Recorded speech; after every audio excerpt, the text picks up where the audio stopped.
जय जय स्वामी समर्थ. आपल्या सगळ्यांच्याच आयुष्यात असे क्षण येतात नाही का, जेव्हा वाटतं की अरे आता पुढे काय, सगळं संपलंय, मार्गच दिसत नाहीये. अशा वेळी ना एका आधाराची, एका शक्तीची खूप गरज असते.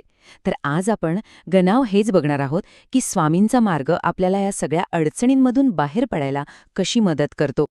खरं आहे ना, हे आपल्या सगळ्यांच्या आयुष्याचं वास्तव आहे. म्हणजे बघा, या जगात असा एकही माणूस सापडणार नाही ज्याला संघर्ष चुकलेला आहे. प्रत्येकाची लढाई वेगळी असेल, हो, पण लढाई मात्र अटळ आहे. आणि मला वाटतं हीच एक भावना आहे जी आपल्याला कुठेतरी एकमेकांशी जोडून ठेवते. तर आयुष्याचा संघर्ष, आपल्या लढायांची ओळख. आता बघा, आयुष्यात संकटं तर येतातच, पण ती नक्की आहेत तरी कोणती हे ओळखणं महत्वाचं आहे. कारण म्हणतात ना, एकदा शत्रू कळला की त्याला हरवणं सोपं होतं. चला बघूया या संघर्षाचं स्वरूप. आणि हे संघर्ष आहेत ना, ते वेगवेगळी रूपं घेऊन येतात. कधीकधी आर्थिक अडचणी, पैशाची चणचण समोर येऊन उभ्या ठाकतात, तर कधी मानसिक ताण म्हणजे स्ट्रेस, तो आतल्या आत आपल्याला पोखरत राहतो. आणि काही वेळेला तर अपयशाची भीती म्हणजे अपयशाचं सावट इतकं गडद होतं की पुढचं पाऊल टाकायची सुद्धा हिंमत होत नाही. स्वामींचा आधार, शक्तीचं वचन. पण या सगळ्या अंधारात एक आशेचा किरण आहे. एक असा आधार जो कधीच डगमगत नाही. आणि तो म्हणजे आपल्या स्वामींचा आधार. आणि तो आधार या एका वाक्यात सामावला आहे, भिवू नकोस, मी तुझ्या पाठीशी आहे. अंगावर अक्षरशः काटा येतो हे वाक्य ऐकून. हे शब्द कानावर पडले ना की मनाला एक वेगळाच धीर येतो, एक विश्वास वाटतो की नाही, आपण एकटे नाही होत, कोणीतरी आहे आपल्यासोबत. बघा, हे केवळ एक वाक्य नाहीये, हा एक विश्वास आहे. एक असा भक्कम पाया आहे जो आपल्याला शिकवतो की आयुष्यात कितीही मोठं वादळ आलं तरी त्यात खंबीरपणे उभं कसं राहायचं. निराशेचे विचार, नकारात्मक मनाचा सामना. पण गंमत बघा, अनेकदा आपला खरा संघर्ष बाहेरच्या जगाशी नसतोच, तो असतो आपल्या आतल्या विचारांशी. ही जी नकारात्मकता असते ना, ती हळूहळू आपल्या मनावर ताबा मिळवते. मग अशा वेळी काय करायचं, हा मोठा प्रश्न आहे. आपलं मन बघा कसं काम करतं. एका बाजूला निराशेचे विचार आपल्याला अगदी जखडून ठेवतात. माझं नशीबच फुटकं आहे किंवा छे, माझ्याकडून काही होणारच नाही, असे विचार येतात.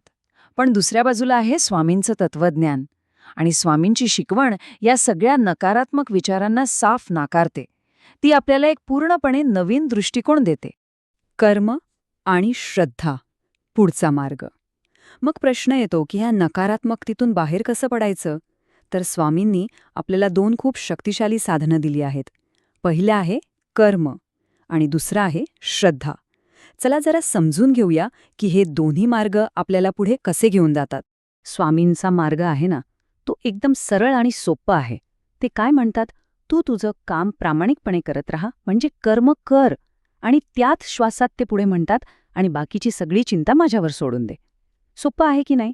म्हणजे फळाची चिंता करायची नाही, फक्त आपलं काम नेकीनं करत राहायचं. आणि खरं सांगायचं तर हाच तो टर्निंग पॉइंट आहे, ज्या दिवशी कोणी खऱ्या अर्थाने अगदी मनापासून म्हणतो की स्वामी, मी तुमच्या चरणी आलोय, त्या दिवसापासून आयुष्याची दिशा बदलायला लागते. एक नवी सकारात्मक दिशा मिळते. एक गोष्ट लक्षात घ्या, अडचणी आपल्याला तोडण्यासाठी नाही येत, त्या येतात आपल्याला घडवण्यासाठी. जसं लोहार टापलेलं लोखंडाला ऐरणीवर ठेवून घाव घालून आकार देतो ना, तसंच काहीसं. म्हणूनच स्वामींचे भक्त संकटांना घाबरत नाहीत, कारण त्यांना पक्क माहिती असतं की आपला पाठीराखा किती मोठा आहे. वेळेचे महत्त्व, संयमाची परीक्षा.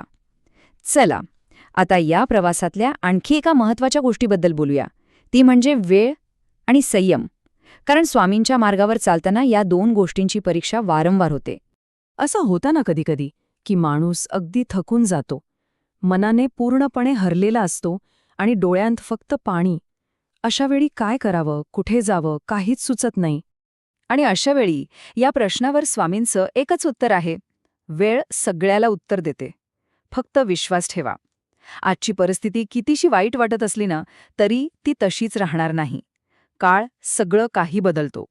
म्हणूनच फक्त श्रद्धा ठेवा, संयम बाळगा आणि योग्य वेळेची वाट बघा. अहो, रखरखीत वाळवंटातही एक दिवस अंकुर फुटतोच की नाही, तसंच आपल्या आयुष्यातही चांगली वेळ नक्की येणार.